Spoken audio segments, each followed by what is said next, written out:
தஞ்சை பெருவுடையார் கோவிலில் வெள்ளி ரிஷப வாகனத்தில் சுவாமி வீதி உலா நடைபெற்றது. ராஜராஜ சோழனின் 1040வது சதய விழா 2வது நாளாக நேற்று கொண்டாடப்பட்டது. இதன் ஒரு பகுதியாக பெருவுடையார் பெரியநாயகி அம்மன் திருவுருவ செப்பு திருமேனிகள் மலர்களால் அலங்கரிக்கப்பட்டு தீபாராதனை நடைபெற்றது. இதனையடுத்து பெருவுடையாரும் அம்மனும் வெள்ளி ரிஷப வாகனத்தில் எழுந்தருளினர்.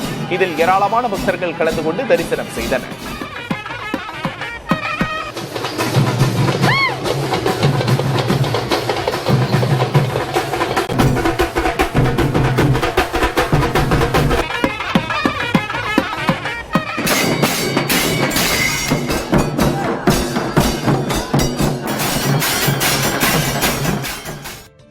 தஞ்சை பெருவுடையார் கோவிலில் நடைபெற்ற சதய விழாவில் மாமன்னன் ராஜராஜன் விருது 5 நபர்களுக்கு வழங்கப்பட்டது.